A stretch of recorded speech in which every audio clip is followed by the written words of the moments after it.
Welcome back to Counter-Strike Weekly, the show to keep you up to date on new developments in the CSGO community and the professional scene, and bring you top plays and funny moments every single week.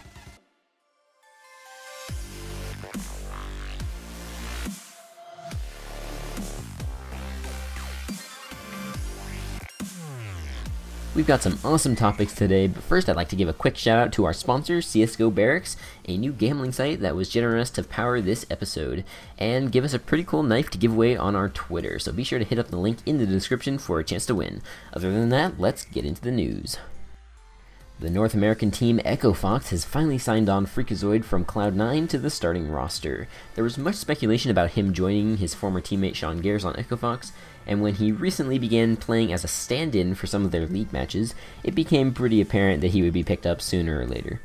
With this most recent addition, Echo Fox now has a full 5-man roster of very skilled individuals, and it's exciting to look at the stats and speculate on the potential of this team. However, these are all players who may not have been on a team with each other before, or it's been an extremely long time since they played together, so don't be expecting any immediate results, as they will basically be building their strats and playbook from the ground up. It may be anywhere from 3 to 5 months before we really see what Echo Fox is capable of. Selfless has picked up a young Canadian player, Connor93, to replace Uber, who recently stepped down from the starting roster. I think this Reddit user explains my reaction best. We haven't really seen anything from this player yet, so it's hard to speculate if this is a good pickup for Selfless or not, but hey, what have they got to lose, and at least we're seeing some fresh new talent coming into the scene. The North American organization Immortals, who formerly only had a League of Legends team, are venturing into the Counter-Strike world and have already managed to grab themselves a top 10 team. Some teams they were looking at buying were the likes of Splice, Godsend, and Renegades, but in the end they were able to snag the Brazilian team Tempo Storm. These guys have been absolutely unreal on LAN recently for such a young new team, and they seem to be following in Luminosi's footsteps and are becoming the second great South American team we've seen this year.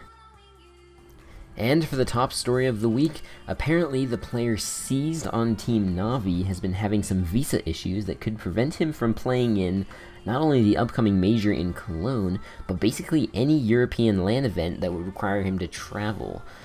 Basically what seems to have happened is that when he applied for a visa to be able to travel to different countries, he tried to get one that would last 5 years and had to have some company forge a certificate that said he had been employed in Germany for some amount of time, and the German embassy busted him, so he will most likely get his visa taken away. Obviously this is a pretty big deal, and Season is one of Na'Vi's better players, but it doesn't look like he'll be able to resolve the issue without basically applying for a whole new visa, which could take anywhere on the order of a few years. Many people have speculated this could lead Na'Vi to pick up Simple, formerly of Team Liquid, who is basically a free agent right now, and it actually seems kind of perfect. Simple left Liquid because he wanted to play with a Ukrainian team, which Na'Vi is, and he definitely has the skill set to fill the role of someone like C's, who had a similar playstyle of the hybrid Opper/Rifler. Simple even confirmed on his stream that he will be playing in the upcoming major, which some people have took to mean he's making a return to Liquid, since he's basically still under contract, but who knows, we'll just have to wait and see. There's also been some alarming news of Kerrigan, the in-game leader of Team Astralis, being denied access to the US and thus being unable to compete in E-League this coming week because of traveling to or through Iran some years ago in his time with Fnatic. It could be catastrophic for Astralis not to have their team captain with them, and hopefully he can get the issue sorted out soon. But that's it for the pro news this week. Let's go hear some community news from Donut. Welcome back, I'm Donut. Let's get started. First up, Counter-Strike launched a new update that adds collectible pin packs into the game. Before this update, the only way you could get pins was to go to a CSGO major and buy the actual pin along with the pin code at the event. Now you can get collector's edition of the pin without actually having to go to a CSGO major. As many of you probably know, a brand new Counter-Strike professional league known as E-League has hit the big screen. E-League is a week-long tournament where the championship round is broadcasted on live television on TBS at 10 o'clock EST every Friday night. This is an extremely big step in the CSGO community, as nothing like it has ever been done before. Next up is an odd glitch where all of the players' skins, including his knife skin, had turned into M4A4 Dragon Kings. A Reddit user shows a very useful molly that can clear out triple box on Mirage's A site from Tetris. All you have to do is line up with this little notch in the box, and your molly will land right on triple, forcing the enemy out immediately. Last up, we have a very interesting world map that shows where each Counter-Strike map is located in the real world. That's all for the community news. Next up is Infinity with the top pro plays of the week. Coming in at number 3, we have Scream, the headshot machine, showing off how he warms up for the big game. For him, aiming just seems so easy.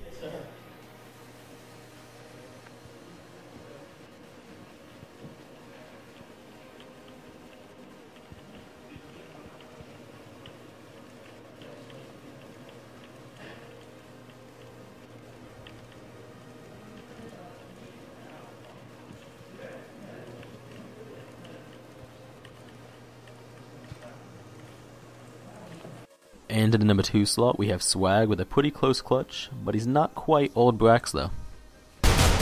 Nice. Ahmed.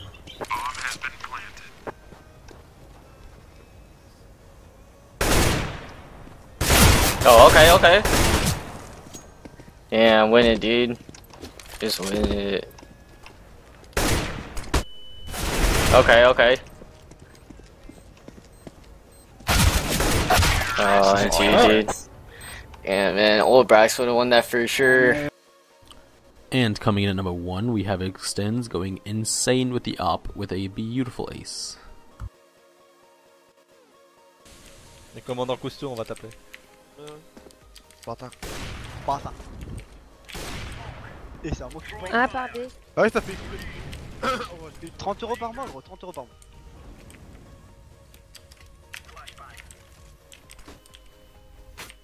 Oh, mais lui, il est under, il parle pas, ça me vénère.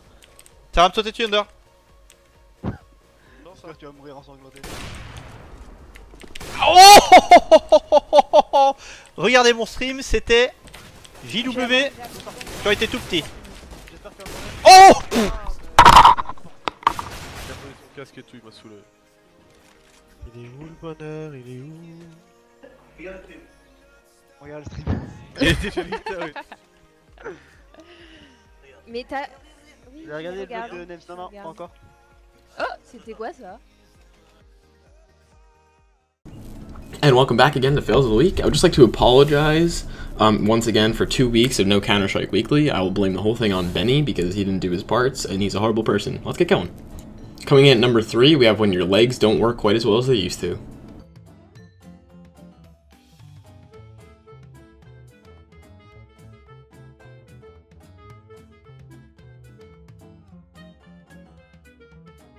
Coming in at number 2, we have Hodor, Hold the Door.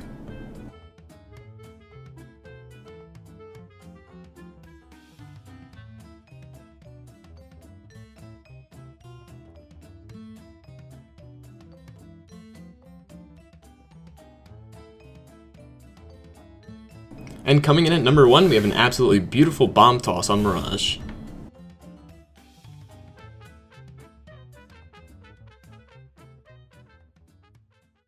And that is it for this week's episode of Counter-Strike Weekly. Hope you guys have enjoyed it. There's a like button down below if you want to show your support for the series. Also, if you have any suggestions or feedback, definitely be sure to drop a comment down below. We'd love to hear what you have to say.